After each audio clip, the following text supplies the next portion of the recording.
Well, South Africa's coronavirus-induced state of disaster is set to expire tomorrow.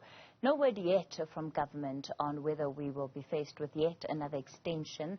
Well, for more on this, we're joined by Cosatu Deputy Parliamentary Coordinator Tony Ehrenreich and the Progressive Health Forum convener, Dr Aslam Dasoo. Good evening to both of you, and thanks for your time.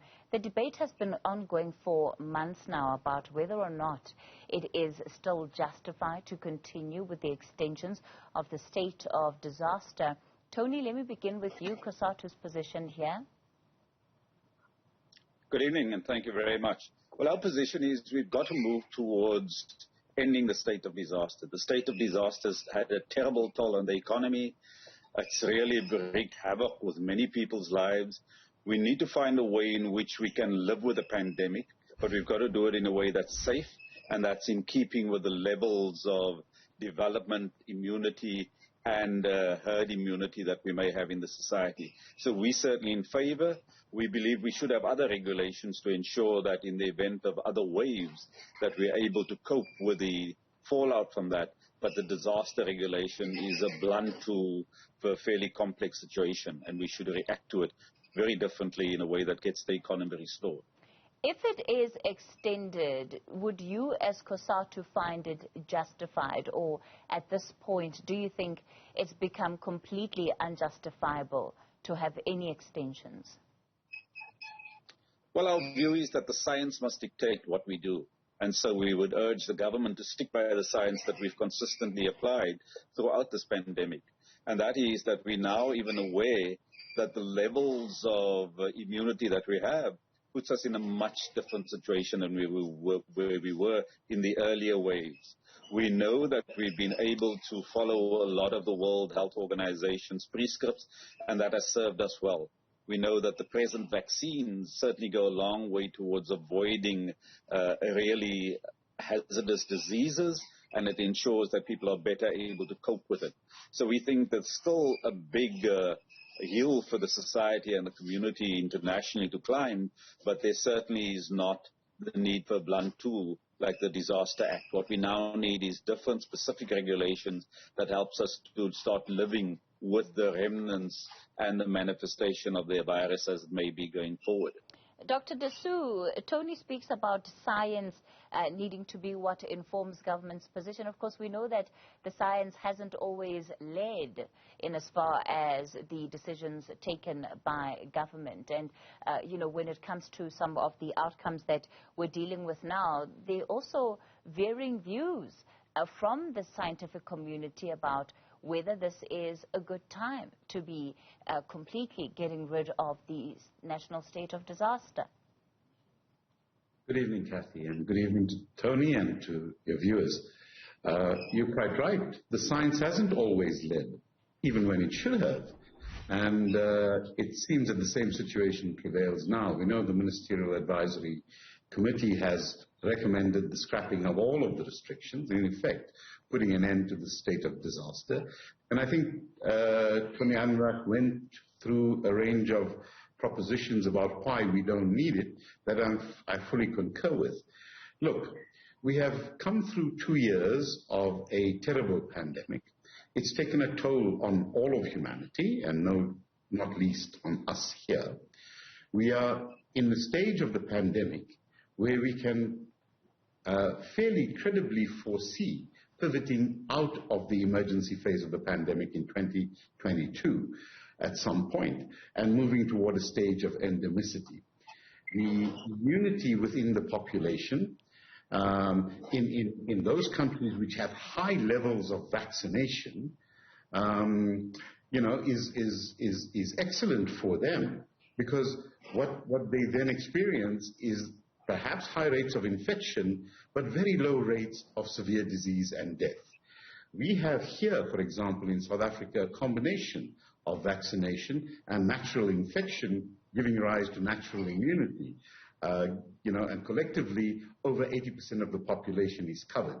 However, and this is a very crucial difference, those who have been infected naturally and have recovered have the necessary immunity against severe disease and death.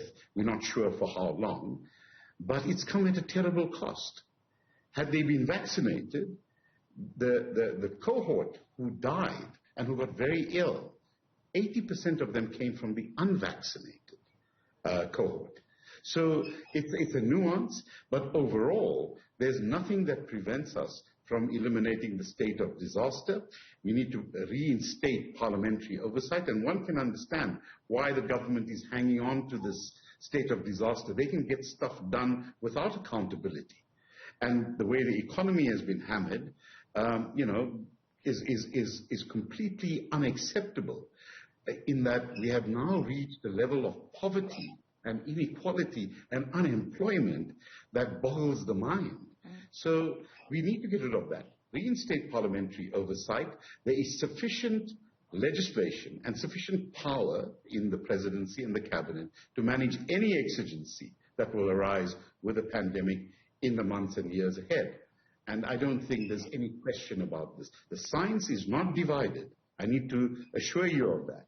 Every one of the mainstream scientific opinions is clear that we need to eliminate the state of disaster now. Dr. Dasoo, you talk about accountability, and I think that's perhaps where the greatest ironies lie, that when you look at some of the reports of why it is that there hasn't been a clear decision from Cabinet over that issue, over this issue rather, is that there's contestation about where the center of power effectively would lie. So you take it out of the National Coronavirus Command Council. Who do you leave it with? Do you leave it with the health with the health minister? Is that giving too much power to the health minister?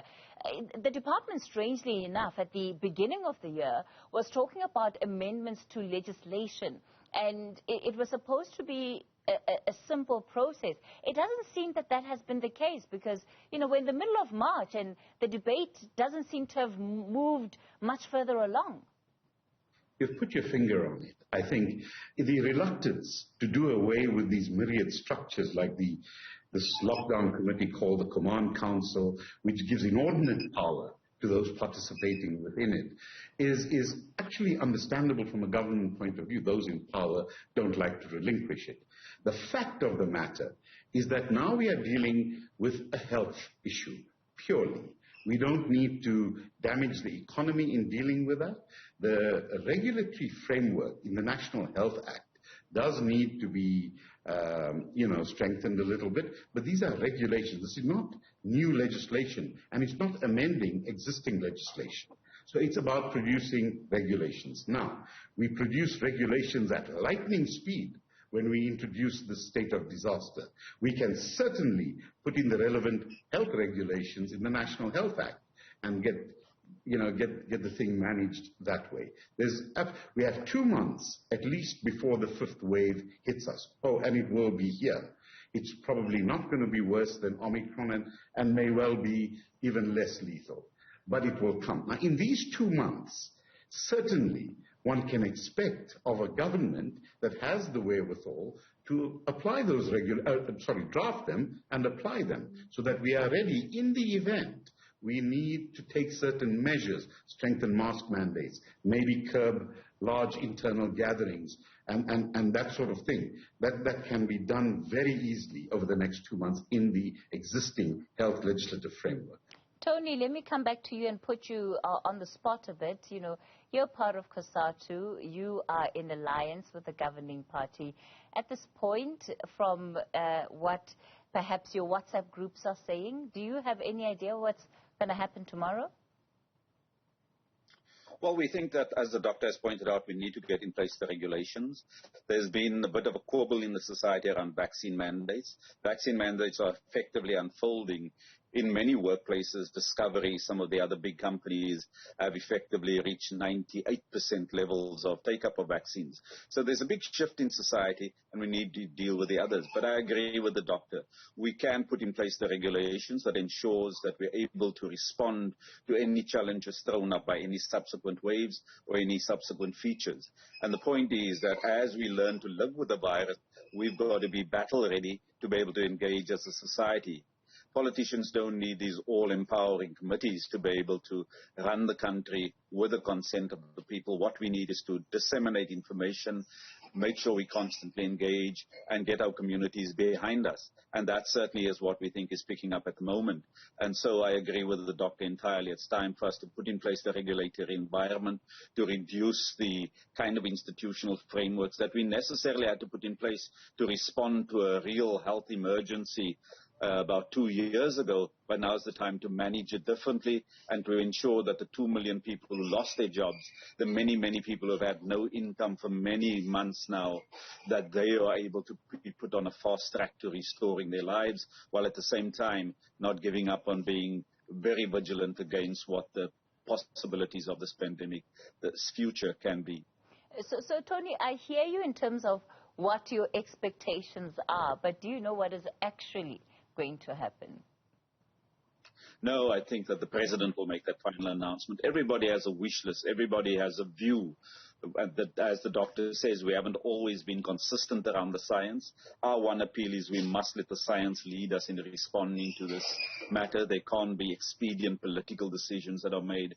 It's got to be in the best health interest of the country, and we think we're in that direction. So we've made our submissions. We've given an impression of our feelings, and as we said, we think it's time for the Disaster Act to now be terminated because of the devastating effect of it, a real need at the time, but there's now a need for new regulations, new measures, a new approach to dealing with it. So no, we don't know what's happening, and we look forward to hear what the president will be saying on this matter. But we certainly urge him in some final way that we could to put an end into the disaster regulations, and let's find active, versatile, rapid response interventions that can deal with the pandemic. Cosatu Deputy Parliamentary Coordinator Tony Ehrenreich and the Progressive Health Forum convener Dr Aslam Dasoo.